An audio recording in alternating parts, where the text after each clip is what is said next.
என்னை வெறுக்கிறவர்கள் யாவரும் மரணத்தை விரும்புகிறவர்கள் என்று சொல்லியிருக்கிறார். இதெல்லாம் யாரை போட்டு நினைக்கிறீங்க? இது என்ன மொழி? இது எழுதி நீதிமொழிகள் தானே. இது யாரை குறித்து எழுதியிருக்குது? என்னை கண்டடைகிறவன் ஜீவனை கண்டடைகிறான், கர்த்தரிடத்தில் தயவு பெறுகிறான். இது யாரை குறித்து சொல்லுது? என்னை கண்டடைகிறவன் சாலமோனியா சொல்லுது இல்ல, இயேசு கிறிஸ்துவை சொல்லுது. நீங்க அதுக்கு மேலதான் பாத்தீங்கன்னா, நான் உதாரணத்துக்கு நான் படிக்க பாருங்க, 26, 27 படிக்க பாருங்க. அவர் பூமியையும் அதன் வேலைகளையும் பூமியில் உள்ள மண்ணின் திறன்களையும் உண்டாக்கும் முன்னே நான் ஜெனிப்பிக்கப்பட்டேன். இது யாரு? இதெல்லாம் உருவாக்கும் முன்பாக நான் ஜெனிப்பிக்கப்பட்டேன்னு சொல்றாரு. அதுதான் இயேசு கிறிஸ்து. அல்லேலூயா. அவர் வானங்களை படைக்கையில் நான் அங்கே இருந்தேன். அவர் சமுத்திரத்தின் விலாசத்தை வட்டன எண்ணிக்கையில் உயரத்தில் மேகங்களை ஸ்தாபித்து சமுத்திரத்தின் ஊற்றுகளை அணைத்து வைக்கையில் சமுத்திர ஜலம் தன் கரையை விட்டு மீறாதபடி அதற்கு எல்லைகளை கட்டளையிட்டு பூமியின் அஸ்திபாரங்களை நிலைப்படுத்துவதிலும் நான் ஏதாவது செல்ல பிள்ளையா இருந்தேன் அப்படின்னு சொல்றார்.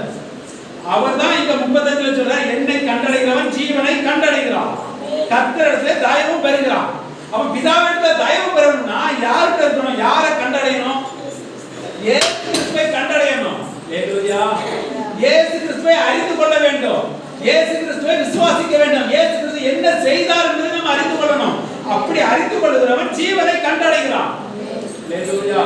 அவரை அறிந்து கொள்ளாம, அவரை குறித்த அறிவு இல்லாம, அவர் எதற்காய் வந்தார் மரித்தார் என்கிற ஒரு உணர்வு இல்லாம நான் கிறிஸ்தவன் சொல்லி என்னத்தை தான் ஜெபம் பண்ணாலும் அங்கே தேவனிடத்துல தயவு கிடைக்காது. பிதாவிடத்துல தயவு கிடைக்க ஒரே வழி இயேசு கிறிஸ்து மூலமாய் போறதுதான். அதுதான் கிருபை. அல்லேலூயா. கிருபை என்னன்னா நமக்கு தகுதி கிடையாது. நீங்க நீதிமான் பரிசுத்தவான் சொல்றீங்களா, இது உங்களுக்கு தகுதி உள்ளதா? இல்ல, ஈவாய் கிடைத்தது. அதை தான் நம்ம கிருபை என்று வேதம் சொல்லுகிறது. கிருபைனா தகுதி இல்லாதவர்களுக்கு ஒரு தகுதியை கொடுக்கிறது. ஒரு ஒரு ஒரு கலெக்டருக்குள்ள தகுதி இல்லாதவனுக்கு கலெக்டர் ஆக்குறாங்க பாருங்க, இலவசமா கொடுக்காங்க பாருங்க, அதுதான் கிருபை. ஆனா நியாயப்பிரமாணம் அப்படிப்பட்ட கிடையாது. தகுதி உள்ளதை பார்த்து கொடுக்கிறது. தகுதி உள்ளதை பார்த்து தான் ஆசாரியனா நீ இப்படிலாம் இருக்கணும், நீ இப்படிலாம் அறிந்துக்கணும், நீ இப்படிலாம் இத்தனை மணி நேரம் நீ இந்த ஆலயத்துல இப்படி இருக்கணும், இந்த ஊழியத்தை இப்படி செய்யணும், அப்போ இப்படிலாம் செய்யறவன் தான் ஆசாரியன். அல்லேலூயா. அதுல ஒண்ணு தவறுபடுத்தினாலும் முடிஞ்சு ஆல் க்ளோஸ் ஆயிடுவான். அப்படி இருக்கும், இப்படிலாம் நீ நிறைவேற்றணும் அப்படின்னு சொல்லப்பட்டிருக்கோம். ஆனா நமக்கு கிருபை என்னன்னா, முன்ன பின்ன பைபிள் படிச்சதே கிடையாது. ஒரு ஊழியக்காரலாம் நான் கேள்விப்பட்டிருக்கேன், ரட்சிக்கப்பட்டவனே பைபிளே தெரியாதான் ஊழியத்துக்கு ஆண்டவர் அனுப்பிட்டார். அப்ப இதெல்லாம் பாருங்க, இதெல்லாம் தயவு, இதெல்லாம் அவன் திறமை வச்சா இருந்துச்சு இல்ல, கிருபை தயவுனாக வருது. அல்லேலூயா. தயவுனாக வருது. அப்போ அவன் சொல்ல, என்னை கண்டடைகிறவன் ஜீவனை கண்டடைகிறான், கர்த்தரிடத்திலே தயவு பெறுகிறான். அப்படி இயேசு கிறிஸ்துவை எவ்வளவாய் நீங்கள் விசுவாசிப்பீரோ அவ்வளவாய் தேவனுடைய அன்பு உங்களுக்குள்ளே தங்கி இருக்கும். ஏன்னா அவர்களுடைய ஒண்ணா இருக்கிறாங்க. இப்போ நீங்க பிதாவை கனப்படுத்தணும்னா அவருடைய வார்த்தையை நீங்க கேட்கணும். அவருடைய வார்த்தை என்ன சொல்லுகிறது? இவர் மூலமாக நான் ரட்சிப்பேன் அப்படிங்கிறார். இந்த பூமியில் இருக்க ஜனங்களை யார் மூலமா மீட்டெடுப்பேன்னு சொல்றாரு? இயேசு கிறிஸ்து மூலமா நான் மீட்டெடுப்பேன்னு சொல்றாரு. அப்ப நம்ம யார் மூலமா மீட்டெடுக்கிறத விசுவாசிக்கணும்? இயேசு கிறிஸ்து மூலமா மீட்டெடுக்கப்படுகிறோம் என்பதை விசுவாசிக்கணும். அங்க என்ன தயவே பெறுவான். 36 எனக்கு விரோதமாக பாவம் செய்கிறவன் எவனோ தன் ஆத்துமாவை சேதப்படுத்துகிறான். கிறிஸ்துவை அற்பமா நினைக்கிறவன், கிறிஸ்துவ வார்த்தையை அசட்டை பண்ணுகிறவன் அவன் என்ன செய்யறான்? தன் ஆத்மாவை சேதப்படுத்துகிறான். ஆத்மாவை என்ன செய்யறான்? அவனே சேதப்படுத்துகிறான். அவனுடைய ஆத்மாவை அவனே என்ன செய்யறான்? அது உதாரணத்துக்கு புரியுற மாதிரினா, அவனே என்ன செய்யறான்னா ஒரு கத்தியோ அருவாளையோ எடுத்து தன்னையே கீறி கொள்ளுகிறான். நம்ம அப்படிப்பட்டவங்களை என்ன சொல்லுவோம்? பைத்தியம்னு சொல்லுவோம். அப்படிதானே? பைத்தியம் சொல்லுவோம். அதே போலதான் தன் ஆத்மாவை அவனே என்ன செய்யறான்? சேதப்படுத்தி கொள்ளுகிறான். அதான் பாருங்க, சிலவங்க சும்மா இருந்தாலும் இயேசு கிறிஸ்துவ பேசுவாங்க, அவமானமா பேசுவாங்க, வேதனையா பேசுவாங்க. எதுக்காகனா அவங்களே தன் ஆத்மாவை சேதப்படுத்தி கொள்கிறாங்க. ஆனாலும் தேவன் இரக்கத்தில் ஐஸ்வர்யம் உள்ளவராகி அப்படி சேதப்படுத்தினவங்களே மீட்டெடுக்கிறார். அப்படி மீட்டெடுத்ததுல நானும் ஒருவன். அல்லேலூயா. அவரை எவ்வளவாய் விரோதமாய் பேச முடியுமோ அவ்வளவாய் பேசினேன். அப்ப நான் பாருங்க, என்னையே நானே செஞ்சேன், வேதனைப்படுத்தி கொண்டே இருந்தேன். நானே பாவம் என் ஆத்மாவை கெடுத்து கொண்டிருந்தேன். அப்படிப்பட்டவங்களையும் அவர் பழி வாங்காம, இவன் என்னை இப்படி செஞ்சாலே முடிஞ்சோன்னு நரகத்துக்கு போகணும் அப்படின்னு அவர் நினைக்காம, அவர் நம்ம மேல வைத்த அன்பை பாருங்க. ஹalleluya. இப்படிப்பட்ட அன்பெல்லாம் நீங்க ருசிப்பீங்கன்னா பவுல் சொன்னது போல என்னது வந்தாலும் கிறிஸ்துவின் அன்பை விட்டு என்னை பிரிக்க முடியாதுன்னு சொல்லியிருக்கிறார். மரணமோ ஜீவனோ கடனோ கண்ணீரோ வியாதியோ வறுமையோ நிர்வாணமோ அவமானமோ நாசமோசமோ எதுவும் என் தேவனுடைய அன்பை விட்டு என்னை பிரிக்க முடியாது. இதை சிந்திக்கிறவன்ல தேவனுடைய அன்பை விட்டு பிரிக்கவே முடியாது. இப்படிப்பட்டவனா நான் இருந்த என்னை அவர் இரக்கத்தில் ஐஸ்வர்யம் உள்ளவராய் என்னை தேடி வந்தாரே. அவர் தன் பிள்ளைகள் கொண்டு என்னை தேடி வந்தாரே. என்னை மீட்டெடுக்கும்படிக்கு அவர் என் மேல் நினைவாயிருந்தாரே.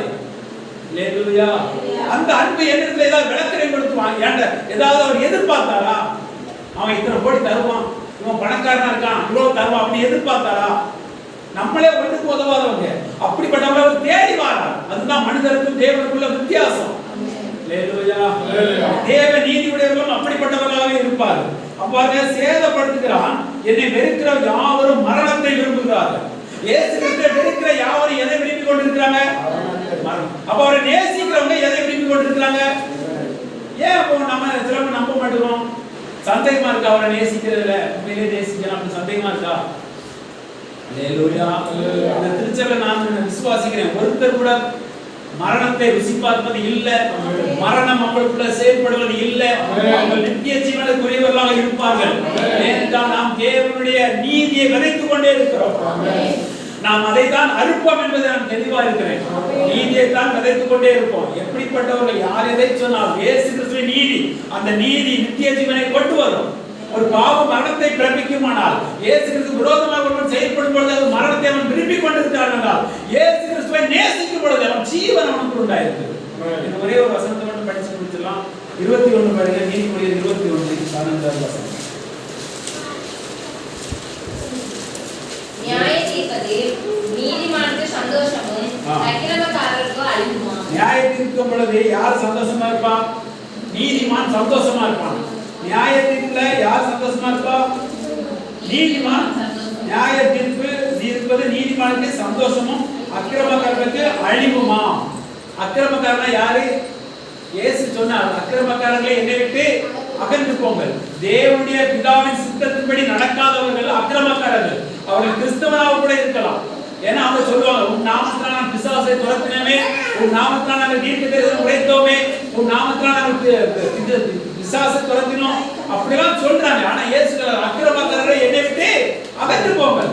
அந்நாட்களில் என்ன நோக்கி கர்த்தாவே கர்த்தாவே என்று சொல்லுகிறவன் அல்ல, பிதாவின் சித்தத்தை செய்கிறவனே அவன் நினைச்சுவான் தகுதியுள்ளவனாக இருப்பான். பிதாவின் சித்தம் என்ன? இயேசு கிறிஸ்து மூலமா மீட்கப்பட வேண்டும். நாம் இயேசு கிறிஸ்து நீதியை பிடித்திருக்கிறபடினால் நியாயத்திற்கு நாளை நாம் தைரியமாக நிற்போம். என்றால் நாம் தேவ நீதியை நம்பி செயல்பட்டு கொண்டிருக்கிறோம். சொந்த நீதியில நம்ம நினைக்கிறோம் மறித்திருக்கிறோம். ஹalleluya. அதே 21 வசனம் அதை மட்டும் படிச்சு முடிச்சிடலாம். நீதியையும் தயையும் பின்பற்றுகிறவன் ஜீவனையும் நீதியையும் மகிமையும் கண்டடைவான். நீதியையும் தயவையும் பின்பற்றுகிறவன் ஜீவனையும் நீதியையும் மகிமையும் கண்டடைவான். இந்த நீதியும் தயவும் யாருக்கு இருக்குது? நீதி கிறிஸ்து தான். தயவு யாருக்கு இருக்குது? அவருக்கு தான் தயவு இருக்குது. நம்ம மேல தயவு இல்லைன்னா நம்ம அவரை விரோதமா இருக்கும் பொழுது நம்ம மேல இறக்கம் காட்டுவாரா? அவர் தயவா இருந்ததுனாலதான் நம்ம விரோதமா இருந்த பொழுது நமக்கு இறக்கம் காட்டினார். இன்னைக்கு எத்தனை பேரா இயேசு கிறிஸ்துவை தவறா பேசும் பொழுது அவர் தயவு இல்லாதவரா இருந்தால் அந்த நேரத்தில் அடிச்சிருவோம், அந்த நேரத்தில் அடிச்சிருவோம். அவர் தயவா இருக்கிறார். நாம் அவரை பின்பற்றுகிறவர்கள் ஜீவனையும் நீதியையும் மகிமையும் கண்டடைவான். இங்கேயே நீங்கள் கண்டடைவீர்கள். இந்த வார்த்தைகள்லாம் நீங்க உள்ள தடிச்சு கொள்வீங்களா? இயேசு கிறிஸ்து நான் நீதிமானாக்கப்பட்டிருக்கிறேன், நான் மரணத்துக்கு தப்பிச்சிருக்கிறேன். நீங்க என்னத்துக்கு தப்பிக்கிறீங்க? மரணத்துக்கு தப்பிக்கிறீங்க. கேடு உங்களுக்குள் வரவே முடியாது. உங்களுக்குள்ளே நித்திய ஜீவன் உண்டாயிருக்கும். தேவனிடத்தில் உங்களுக்கு தயவு உண்டாயிருக்கும். இது எல்லாமே உங்களுக்கு சொந்தமானது. நீங்கள் அவரை நம்புகிறவர்கள் நீங்கள் செழிப்பீர்கள், பனையை போல செழிப்பீர்கள், லீபோனின் கேதுரு மரத்தை போல வளர்வீர்கள். இதெல்லாம் நீதிமானுக்குள்ள சுதந்திரம். ஆமென். இதை விசுவாசிக்கிறபடினால் இது உங்களுக்குள்ள தங்கும். எத்தனை நம்புறீங்க? ஆமென். இதெல்லாம் உங்களுக்குள்ளே